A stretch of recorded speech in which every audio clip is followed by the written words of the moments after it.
welcome back, y'all. So, I just kind of want to dive right in because, September is, though it's coming to an end, it is Sickle Cell Awareness Month. And for those of y'all that don't know, I do have sickle cell. So, I've been diving into some like content this, month talking about sickle cell and the whole nine in my journey with it as well too, and just being really really honest with y'all about stuff.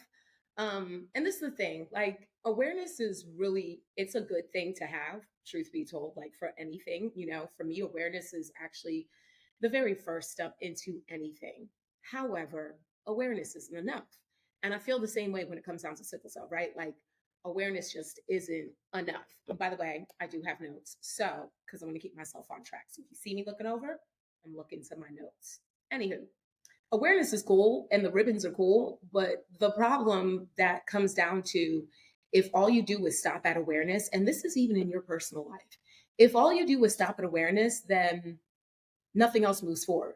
A lot of people are aware of a lot of things, but choose not to do anything about it because the next step is that responsibility portion. And the way things are done within this nation, this globe, under these systems, people don't like taking responsibility. Let's just call a spade, right? So I'm going to tackle this topic tonight. Did you know that there is a cure for sickle cell? Yes, there actually is. It has been full-fledged approved by the FDA. Go Google it yourself.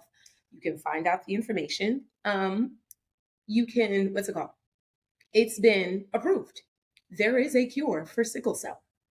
Now, with that being said, I know you're wondering why. Then your next question would be like, have you gotten the cure? Are you going to get the cure? Like, so what about the cure?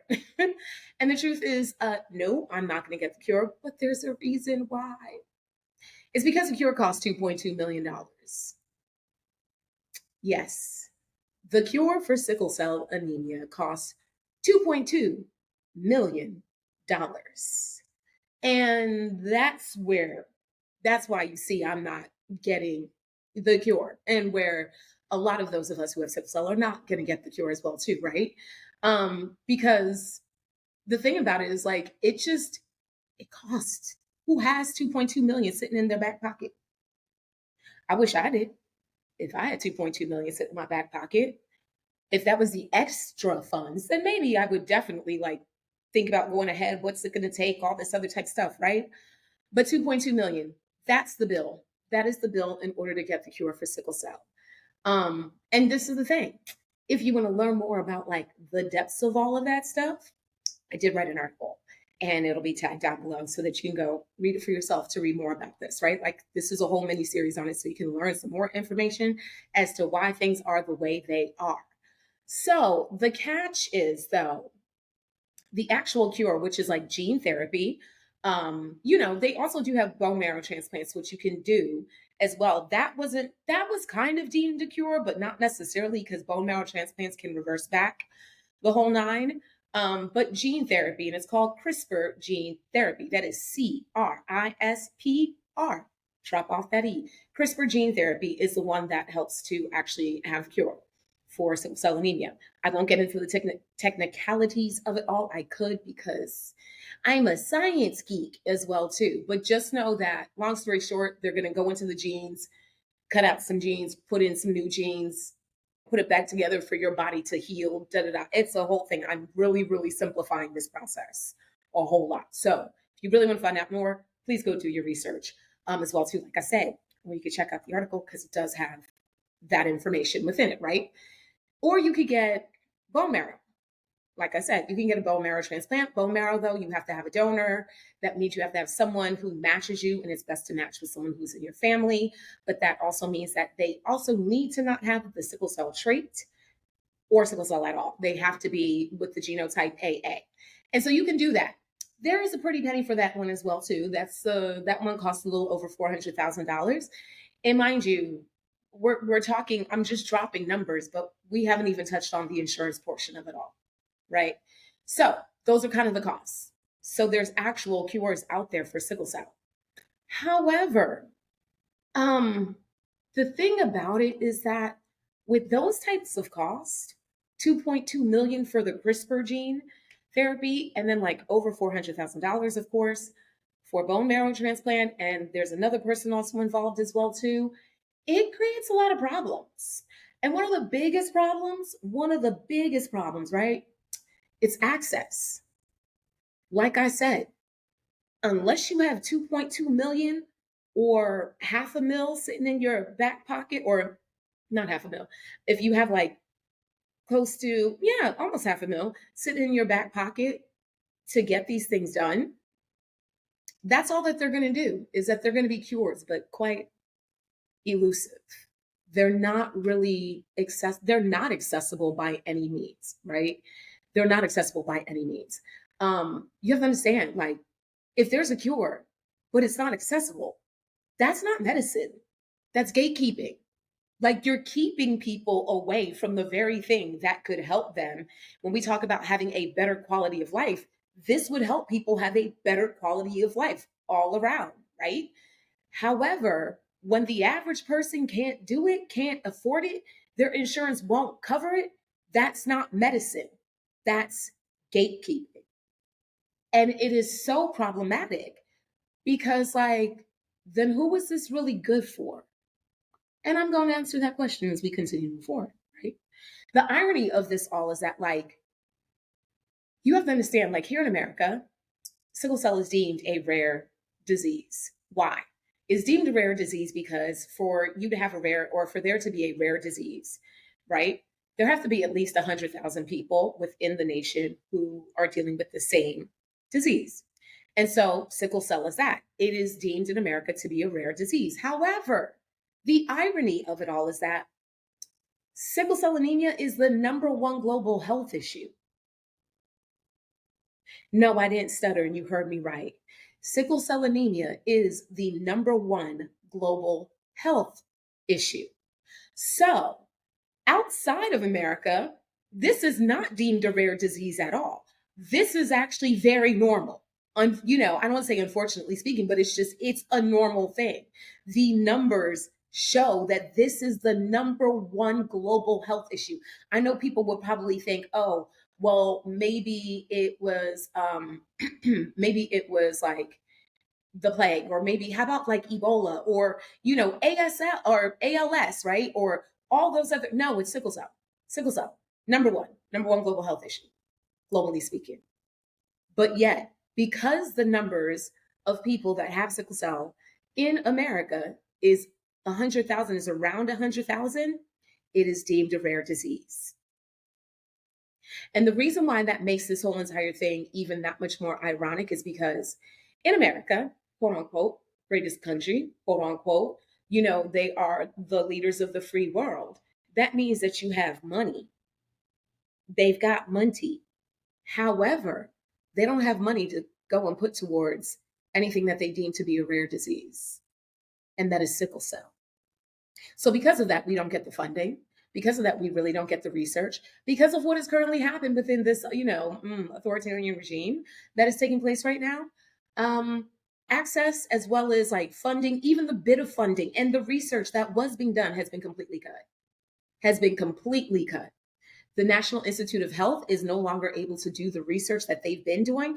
There have been so many there have been so many more medications now that have come within, like, say, at least like the past 2 decades that have been created for sickle cell. That came because of research. That came because of funding. And with all of that gone, though, again, we have this cure out here. If there's no funding and if there's no more research, if they cannot find ways in order to drop this cost, then who is the cure for? Yeah, it's a lot. Like, this is what it means to live daily. Like, this is the stuff that I have to think about when it comes on to sickle cell, right? Like, this is erasure, medical erasure.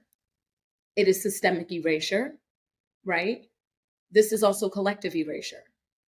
And to not like take this in, to not internalize this, I have to know where this stuff is coming from. And I also have to call a spade a spade. Because if not, like, that's what erasure does. It's going to want to eat me up alive. And I don't have time for that. I still have a life to live, right? Like this goes down still in some of the same history that we've dealt with here, especially as Black people in America. I mean, think about the Tuskegee experiments. What happened there? That, Black men were injected with syphilis and not given any sort of care as an experimentation. It's the same, it's the mess that happened with Henrietta Lacks, that they ended up taking her genes without permission, the whole night to do all this experimentation, right? This is in the same bucket of that there is a whole population of people. There is a global population of people. There is a cure, but because of things like the insurance companies, because of erasure, we're not deemed anything. And also because sickle cell has been racialized. Please understand, Black people are not the only people who have sickle cell. I'm gonna say that one more time. Black people are not the only people who have sickle cell. You have white people out there who have sickle cell. You have Sicilians, people with Greek, lineages, those that are from the Mediterranean. You have Indians, literally from India, who have that. You have South Americans, Central Americans. You have Latinx people who have it. But because the majority of the population of sickle cell patients or carriers are Black people, it got racialized. How interesting, right? Just dropping some facts on here. Just dropping some facts because this landscape is ridiculous, and this is what erasure does, right? And this is how it shows up when it comes down to like sickle cell. This is the number one global health issue, and yet all of this of what I just said to you is the reality of what's happening, right? Like today's gene editing tech equals like the new form has become now almost like the new form of eugenics, deciding who gets access to survive. And though there is a cure for sickle cell, because of that price tag, anyone anyone who is not wealthy, who does not come from that type of money, who does not have that type of network, they're basically telling you they don't care. This is erasure. Like, this becomes the new form of eugenics by letting you know, like, it's not for you. Oh, yeah, it's here, but it's not for you.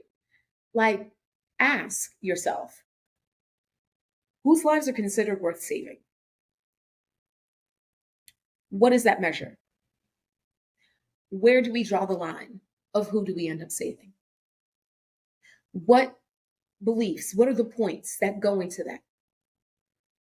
Because I would like to know, but I know through what I'm seeing here, through the reality of having sickle cell, having to deal with this, having this, cure as well too, but it being inaccessible to me. And sickle cell is a lifelong disease, by the way. You're born with it. So you're born with it and you usually die with it. You die with it. Like that's how it's been type thing, right? So let's talk about like the insurance policy, like the insurance portion of this, right? Like the reason why insurance don't want to cover this, number one, is because the bill is a big bill. It's a big, big bill. It is. And the technology is still new because this is gene editing technology that we're talking about. And so when you're talking about anything concerning genes, especially when it comes down to editing, just know that like it takes having to have modern technology to be able to do that. So it's not like we don't understand why it's expensive. But at the same time, though, because there's like no funding really put behind it, of course it becomes more expensive. Where with other, chronic illnesses as well too, you may end up having tons and tons of funding. You have foundations and endowments that are giving and giving. So this stuff, they can cut the cost to be able to give the cure or whatever else it is to the people. They can do that. With sickle cell, that's not what it is, but it's also because it's been racialized, aka anti-Blackness. Anti-Blackness shows up in everything as well too, right? And not only just anti-Blackness, it's erasure. Like I said, it's erasure on the trifecta of its levels, right? So insurance companies aren't covering this because they're starting to say like, well, it's still experimental and it's not really necessary. And again, then who deems whose lives are worth saving? How do we figure out that it's necessary? What's the criteria in that? Because those are the questions that they're basically saying without saying it. So I'm saying the quiet part out loud is really what this is about. The policies then end up becoming very inaccessible. The policies are like for the treatment are just like out of this world then. And especially the policies become super, super tight about what it is that you like. Literally, it becomes a point to point like, well, do you have this? Have you had it for this long? Do you have crisis at this time? Do you have this? Do you have that? It's like you end up becoming a priority system within a system that makes it even that much more inaccessible. And of course, like I said, the biggest barrier, if you don't have the money, if you don't have that backing, if you don't have that guap, then it's inaccessible to you. You know, this is the reason why, when it comes down to like, I'm tying this into like Reaganomics, because people don't understand that like healthcare ended up shifting majorly when Reaganomics came into play. And that was in the early 80s. And long story short, Reaganomics just basically means like things got industries that were not privatized or that were necessarily that were actually government owned before became fully privatized. And once these government agencies, a majority, like a good percentage of the government agencies got privatized, it meant then cost for us, accessibility for us. If you are Black, poor, if you have a chronic illness, disabled, neurospicy, any type of like mental health conditions, costs end up skyrocketing for us. Because privatization still shapes access to benefits. And who gets care? Who gets the care then? Those that get it through the jobs versus those of us who were left behind. Because now what happened is that care got privatized. So that meant like the way you could get care, instead of it being like government subsidized or you getting it through the government specifically, you had to get it on your own. And the best way to get it on your own was to have a job. But if you couldn't get a job, then how do you get care? Remember, the after Obamacare, we'll just call it that, the Affordable Care Act is only a recent thing. So you have to think for years, because I remember for years, for almost like decades, there were people out here who have chronic illnesses, disabilities, the whole nine, who had no insurance unless you had a job. And this is the thing, it wasn't necessarily even just a part-time job, full-time job that could cover it. And to also that like your premiums weren't sky high. Oh, and by the way, if you have a pre-existing condition, more than likely you were gonna be denied to even get health insurance. Or if you did, your premiums were going to be sky high. The Affordable Care Act is what leveled it off and made it so that insurance companies could not discriminate against pre-existing conditions. Sickle cell, hence this is one of them. So yeah, accessibility went out the window because of Reaganomics. Privatization ended up skyrocketing. Like the best way to get care again is if you have a job. But if you can't work a traditional job, remember, like work from home is still a new phenomenon. Let's not get this thing twisted. Like it's been around here forever and a day. You had to go to a job. You had to be in an office. You had to be in whatever building place it was that you needed to be. And that did not guarantee you that your health was going to be better, quality of life, the whole nine, because you have to think about the stress, all this other stuff. Like, yeah, work from home is newer. And shout out to everyone who is a disability justice educator, activist, and advocate, because it's that ended up getting work from home to be a real thing. Anyway, back to the schedule program. Like I said, you needed a job. And if you couldn't work a regular 9 to 5, and if you didn't know how to get accommodations and everything like that, then how did you get covered by healthcare? It's called you didn't. You didn't. It was definitely a thing. Like navigating all of this, navigating insurance, the whole nine, like not understanding that there came a point in time, like in the late 90s as well too, where dear old George Jr. decided to put medical on your credit report. So if people want to know why within like the past like 20 to 30 years, people's credits have been shot when it comes down to medical, it was because dear old George Jr. did that. Passed law that now your medical debt was going to affect your credit. So access is being cut all around. I hope you see where I'm going. This is what this is. So again, then, if you don't have a job, if you don't have insurance, and even if you do have insurance and you do not meet certain criteria, who is the cure for? I'm I just have questions. That's all I do. I just ask questions. I just like asking some questions. So, you know, insurance can be a headache. Insurance can definitely be a headache. And then on top of that, don't also think about like if you decide that you want to move abroad in the whole nine, like you have to understand these insurance companies are also global. And there are many, many, many global insurance companies that do not cover, not only do they not necessarily cover pre existing conditions, but when you end up naming sickle cell, it's an immediate no. That just lets you know how these systems have been working and what they think about people who have sickle cell. Though it's the number one global health issue, we are the ones who cannot get coverage. It is hard for us to get covered. Like, my gosh, problems? I'm seeing problems. I'm seeing lots and lots of problems with this. I'm seeing lots and lots of erasure on not only like systemic, major global systemic, I'm also seeing it on a national level. And I also see it within our collectives. I see it within families. And it's so hard to not want to internalize that stuff because you didn't do anything to be born with sickle cell. You didn't develop it, didn't contract it. It's just you've had it forever and a day. You were literally born with it, right? So the insurance thing comes into play. Like, again, whose life is worth saving? Whose life is worth saving?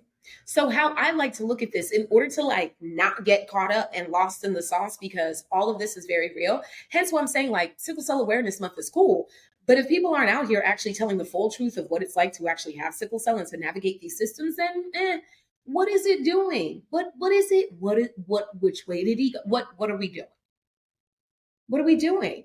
And I think it's time to start telling the truth about like what this looks like. That yes, there is a cure.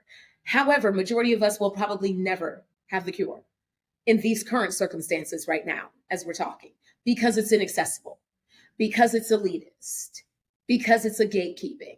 It's not because this is necessarily like medicine. Yes, it's medicine, but it's not medicine because it's not accessible.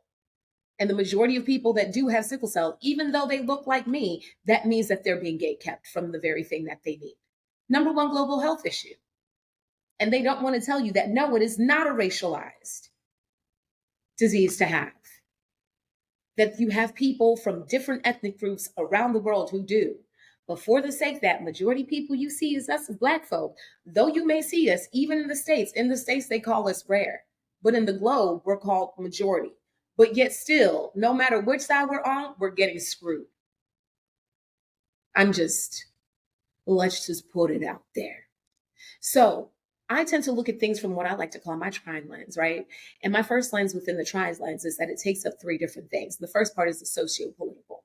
So with the socio-political, I like ask, like, how does like policy basically codifies anti-Blackness within the laws? So it makes it harder, anti-Blackness and ableism within these laws. So it makes it harder for us to be able to access this. This is the reason why within the first article I wrote, I said, I hate having sickle cell. And I said it from a place of like, I don't hate myself, because it's not because I hate myself. It is literally because of all of these systems. Sickle cell is the one thing that I have seen, known to be true in my life, that I've been able to see very clearly how it exposes so much.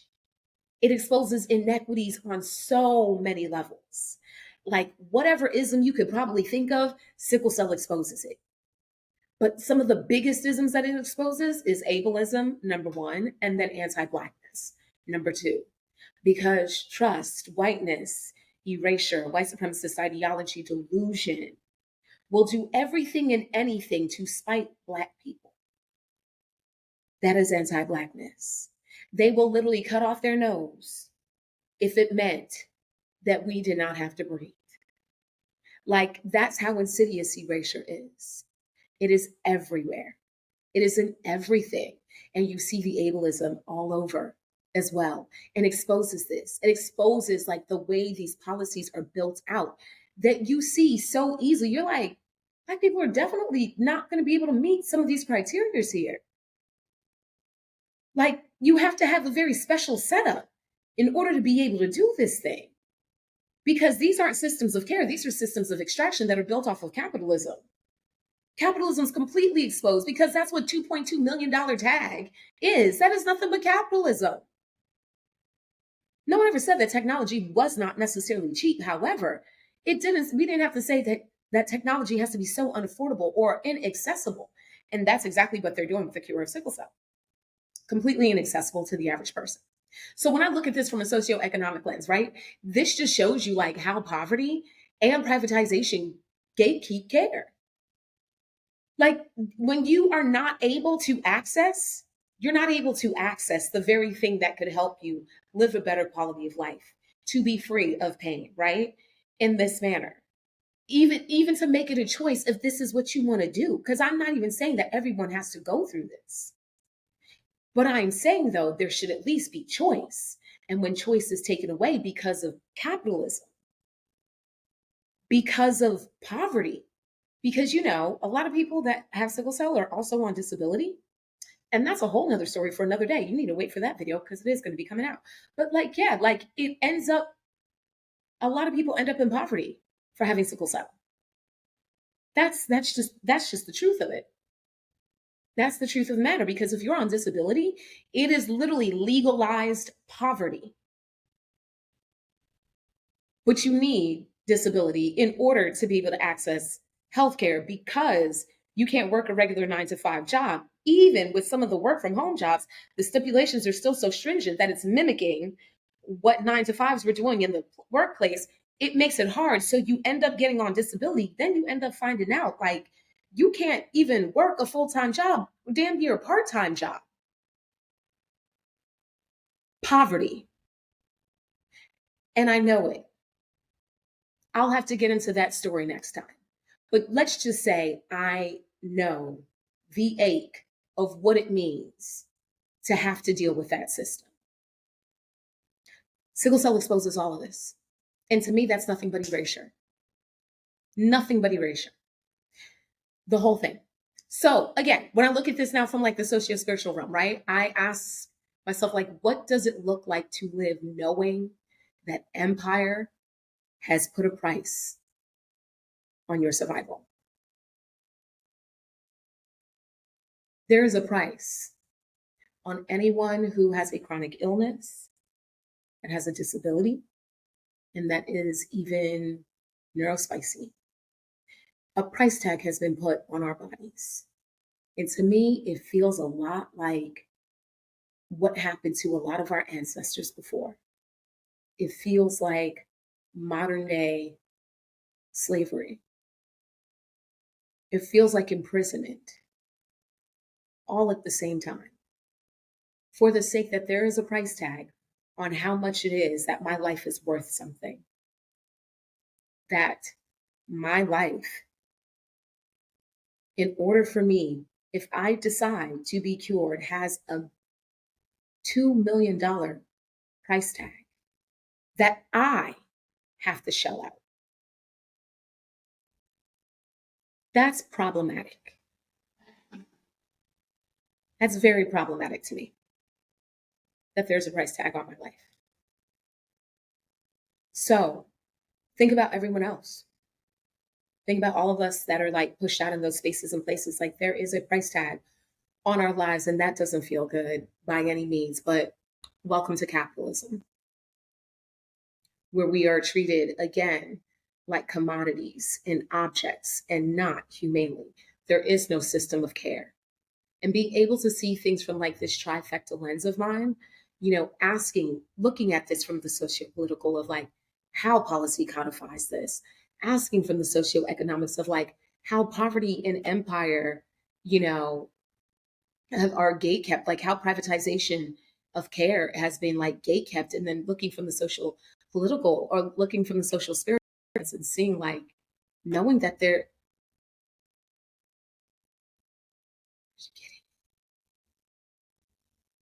knowing that there's been a price tag put on your body, like that sucks. That is very inhumane to me. So how do we alchemize all of this? Because yeah, I mean, we could sit here being down in the dumps, but I don't necessarily feel like I need to live a life that is down in the dumps at all. Just because that is what they deem, it doesn't mean that it's what I have to believe. So the thing is this, you want to build toward alchemy. And how you build towards alchemy, it's really simple. Though I just gave you a whole lot of information, it's really, really so simple to start building towards alchemy. It's refusal. Refusal is saying this out loud, not allowing silence. Like me speaking about this is a form of refusal. It is a form of saying, like, I refuse for people to not know the truth. And I refuse to sit here in silence while folks like me who have sickle cell and other folks that are that are chronically ill and disabled are going through the ups and downs of what it is that we are going through, that we will not be quiet, that I will not be quiet, that I will tell the truth so that others understand that this is what it is. Just like fun side note, right? Do you know that it actually costs someone who has a chronic illness, on average, that the person who has a chronic illness has to earn $18,000 more than the regular able-bodied person? I just want to add that on, because people make it seem as though like having a chronic illness or having a disability, like that we're always being so taken care of, like that the systems are here for us and whatnot, and you have no idea that it's expensive. Just like that $2.2 million bill for the cure is expensive, living with a chronic illness and disability, as well as even being neurospicy, is expensive. We literally have to make almost $20,000 more yearly on average just to live in the same type of level that an average able-bodied person would. So again, when I'm talking about the job thing as well too, I want you to add that into it. And we're just going to leave it. I'm going to stick a pin in it so you can think about that there. It costs us more money. And yet more of us are more disenfranchised than the average able-bodied person. This is what I like to call the margins of the margins. These are my mids and majors. This is why I ride for us the way I do, because I am one myself. And because having to navigate these systems and deal with this BS is legit and it's real. And so refusal is staying silent. I refuse to be white about the truth of what empire and these systems have been, and that they've been around forever and a day, and that things have only gotten harder and harder and harder and hard pressed. And so, yeah, like it's the truth. Refusal.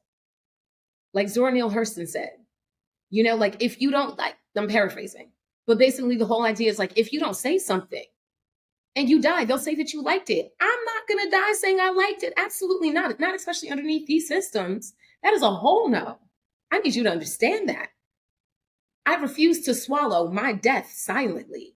Like, who does that benefit? Because it doesn't benefit me, and I need it to benefit me now. I need my life to benefit me now while I am still up and breathing on this side of glory. It needs to benefit me, okay? Now. Not then, but now. So I refuse to stay silent. And refusal is how you alchemize this. Refusal doesn't mean that you don't get angry. Refusal doesn't mean that there isn't rage. Refusal doesn't mean that there isn't disappointment, grief, harm, hurt. It doesn't mean any of that. Refusal just means I'm not going to be quiet about this anymore. And I refuse to have these systems play in my face about me.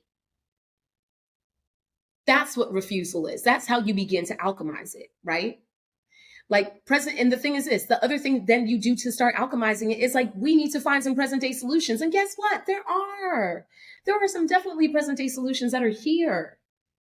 I go more in depth about it in the article, so go check that out. But there are definitely more present day solutions that are here. This is the reason why mutual aid health funds are important. When you see a mutual aid from someone that, especially someone you know, someone that is within your community, support. This isn't about charity. Charity is not the same as mutual aid, but it's about giving support, having these things built in. It's going back to an indigenous way of practice. And, praxis for the sake of like the community supports each other. So it's like, how have disabled and chronically ill people with sickle cell, those that are also neurospicy, how have we survived throughout all of these times, throughout all of these years? It's because we leaned on us, because we got us. But that means that you have to shift off of this capitalistic mindset.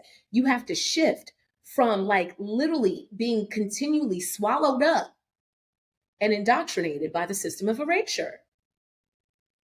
It means that you're going to have to do things differently. But like, yes, mutual aid, it is there. I know people are like, oh my gosh, it's so, no, because you don't know. You don't know when and if it's going to happen that you end up becoming disabled yourself. And you may need the assistance. You may need the care. So start here. And honestly speaking, if you just care about people, you'll start.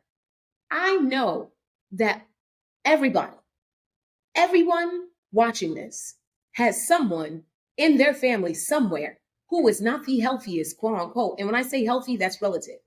But someone somewhere who probably has a chronic illness or disability within your family. And hint, hint, high blood pressure is a chronic illness. Okay, I've said my piece. Everyone has someone there.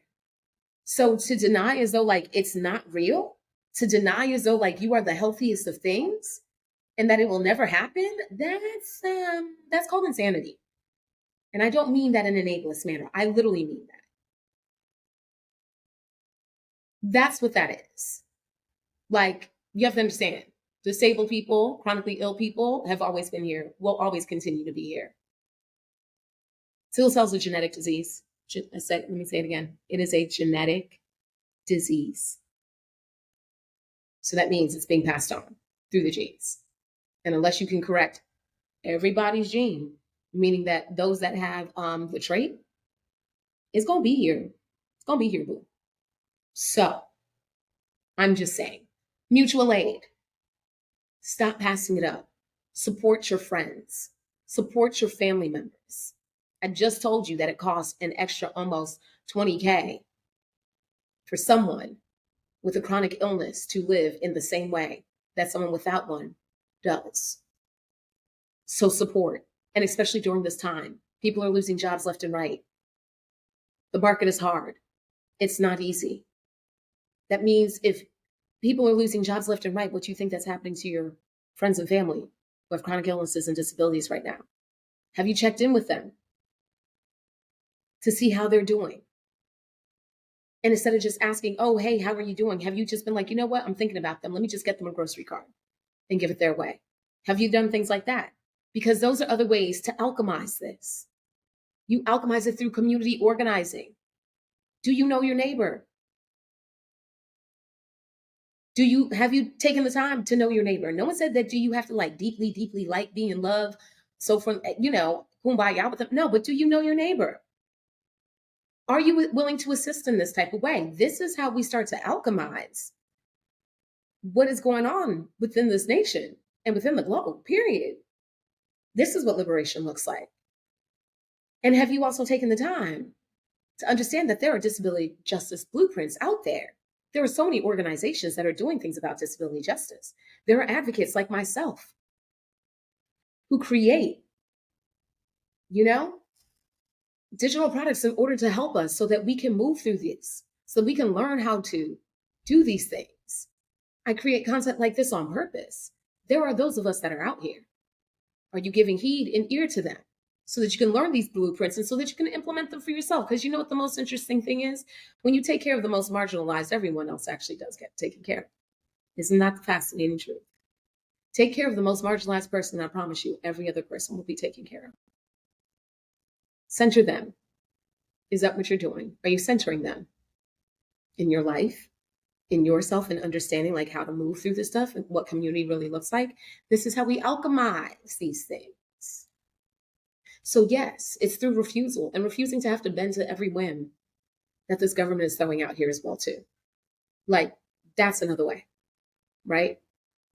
Refuse by actually seeing each other's humanity. Refuse by not giving in to consumerism and capitalism and anti-Blackness, by checking yourself, by doing your work, by learning from disability justice educators, activists, and advocates that are out here, by organizing and pushing on mutual aid things, And being a part of that as well, too, to support, becoming a part of an organization as well, too. There's so many different ways because it helps. Because I know it helps when I have people around me to help me, especially when I'm going through a crisis. It's a whole thing. I promise you, we're out here, we're watching, we're paying attention, but we would rather have help. And so this is that as well, too, right? This is the thing with sickle cell awareness. It's like, it's good to bring awareness, but if you don't take responsibility and decide to actually do something, then what good is the awareness for? It's just like, what good is that cure if it's inaccessible? Same questions. And they literally are the same questions, just in different arenas, right? So I just want you to understand, like, this is Sickle Cell Awareness Month. However, I also want us to be very, very aware, but also to do something about this, because I think it's time for us to stop sitting on our behinds and making excuses as to why we can't, when there are very simple things that we can do right now. And one of the very first things that you can do is to refuse. Having that spirit of refusal to say absolutely not. That you, if you are the one that has sickle cell, if you are the one that has a chronic illness or disability, that you refuse to be ableist with yourself, that you start speaking the truth, no matter who it is to, that you start speaking the truth even to yourself and understand who you are so that you can be fully who you are. I know me. I am a Black, queer, chronically ill, neurodisabled, neurospicy femme. It's a lot, but that's who I am. But that is not all of who I am. That is who I am. So I get to name myself for myself because it helps me to do things with it next. Right? So it's the same thing. If you're out there and you're the one, you can start doing these things as well too. We're going to need each other. We do need each other. We've been needing each other because these policies aren't supporting us. We see the government as they're not supporting us. So we've got to have each other's backs. We have got to have each other's backs. And so because of that, I actually have some great news for y'all. 1, article links and everything like that are going to be down below. 2, my first digital project is dropping Saturday. So I want you to go check it out. Because you know what? When it comes down to this erasure alchemizing thing, we need to start. You got to start somewhere, right? This is why it's called the Erasure Alchemy Rhythm Starter. It is where you are going to learn how to create your own rhythm to start alchemizing erasure in your life so that you ain't caught up, so that you're not lost in the sauce, so that you're not out here in these streets like that as well too, and that you are not allowing erasure to have its way with you, because that's not what we want. That is not what we want at all. We want to alchemize this mess. We want to push back. We want to disrupt. And disruption does not always mean marching in the streets, because a lot of us, like I said, you a minute of age, if you're someone who's exhausted, erased, or, enraged, if you are someone who is Black, queer, chronically ill, disabled, neurospicy, we can't always be out there in the streets. But we are part still of liberation and of this revolution as well too. But we can operate in different manners and in ways that actually honor us. Audre Lorde said it. Self-care. It is about self-preservation, but it also is an act of political warfare. This is your political warfare. And the erasure, the Erasure Alchemy Rhythm Starter is a way for you to get your political warfare on, but you get to get it on with some joy and with some style. Like dear old Maya Angelou said, right? That's what this is about. There are practices in there that you can do. They're really simple, but they're going to make you think. But it's going to help you get into a rhythm that is all your own. Because the thing that I believe in liberation as well, too, is that, you can't be liberated by yourself, boo. You really can't. Without community, there is no liberation. Thank you, Audre Lorde, for saying that. This is about you being liberated, me being liberated, us being liberated. We do need each other. And this is a way to help you to start that rhythm for yourself, to make it work for you. Because the thing that I can't stand is I can't stand a cookie cutter. A cookie cutter for the sake of when it comes down to things like liberation, when it comes down to disability justice, that what works for one person is not necessarily going to work for the other. However, we all agree to the tenets of the thing. However, the iterations of it need to be specific. And that is what this Erasure Alchemy Rhythm Starter is. So because of that, I hope that you take a look. You go purchase it and you start getting on your rhythm, like for real, that you start your rhythm, that you start to figure out what your rhythm is, because it needs to be specific to you. This is going to help you. It's a really great work. It's a really great product for you to have. You know, it's the first that it's out here because I wanted to make sure that everyone also had the ability to know how to start their rhythm, to find their rhythm when it comes down to liberation. Yours does not need to look like anyone else's. It does not. It needs to be able to embody you, and you need to be able to embody it. It needs to be a nice reciprocal relationship, and this is the way to do it. So take a look for it because it'll be there on Saturday. The link will be down below as well too. If you see it, pass it on to your friends. Don't forget to subscribe, the whole nine, pass it on. Share this with your folk as well, because it's time. It is time. Though things are absolutely bananas out there, I truly, truly believe like it is time. And the thing is this, people are actually going to be looking to you to figure out how is it that you're doing what you do? Because it's time. So if you want to enhance what it is that you're doing and what it is that you know, and you want to start figuring out your rhythm as well too, when it comes down to this world of liberation and how to alchemize erasure, please, like I said, click on the link below, go purchase it, pass it on, do the work through it, and have some fun doing it. So that's all I got for you. Let me know what your thoughts are, how you're thinking, how you're feeling, the whole nine as well too. Until next time, don't forget, liberation. It's not a buzzword. It's a praxis. Peace. If that felt like finding a missing piece to a puzzle, you're remembering. Go ahead and subscribe and hit that notification bell so that you never miss a drop. And if you're ready to go deeper than the algorithm ever will, pull up to Celeste Corner.